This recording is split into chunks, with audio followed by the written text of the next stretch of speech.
কোন ব্যক্তির উপরে গোসল ফরজ হয়ে গেলে সাথে সাথে ফরজ গোসল করতে হবে নাকি বিলম্ব করার বিধান আছে? অন্যথায় কোন ব্যক্তি যদি গোসল ফরজ হওয়া অবস্থায় ঘুমিয়ে পড়ে বা কোনো কাজে ব্যস্ত থাকে এবং নিয়ত রাখে যে পরবর্তী সময়ে ফরজ গোসল আদায় করবে, এমন অবস্থায় যদি গোসল করার আগে মৃত্যু চলে আসে, তবে কি মানে মৃত্যু নসিব হবে? দেখুন, গোসল ফরজ হওয়ার পর দেরি করা উচিত না, দ্রুত গোসল করা উচিত। বড় জোর আপনার রাতে গোসল ফরজ হলো, ফজরের আগ পর্যন্ত আপনি লেট করতে পারেন, জায়েজ আছে। কিন্তু এক্ষেত্রে সুন্নাত হলো ওযু করে তারপর ঘুমাবেন।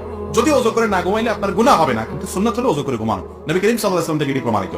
আমাদের দেশে মা বোনদের উপর একটা ফতোয়া জারি করা হয়, এটা মহিলারাই জারি করে বেশি, মুফতি মহিলা থাকে। শাশুড়ি ননদরাই বলে গোসল ফরজ হয়েছে, অথচ সে রান্না বাড়া করতেছে, বাচ্চাকে দুধ দিচ্ছে বা ঘর ঝাড়ু দিচ্ছে বা অন্য কোনো কাজ করছে।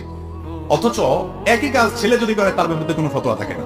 যত ভুলভাল ফতোয়া, উল্টা পাল্টা মাসালা সব মহিলার উপরে কার্যকর করা হয়, আর মসজিদের ইমাম সাহেবের বিরুদ্ধে মুসল্লিরা করে। এই দুই জায়গায় মহিলারা করে মহিলাদের উপরে, শ্বশুরবাড়ির লোকেরা, আর মুসল্লিরা সব মিলে হুজুরের বিরুদ্ধে লাগে। যত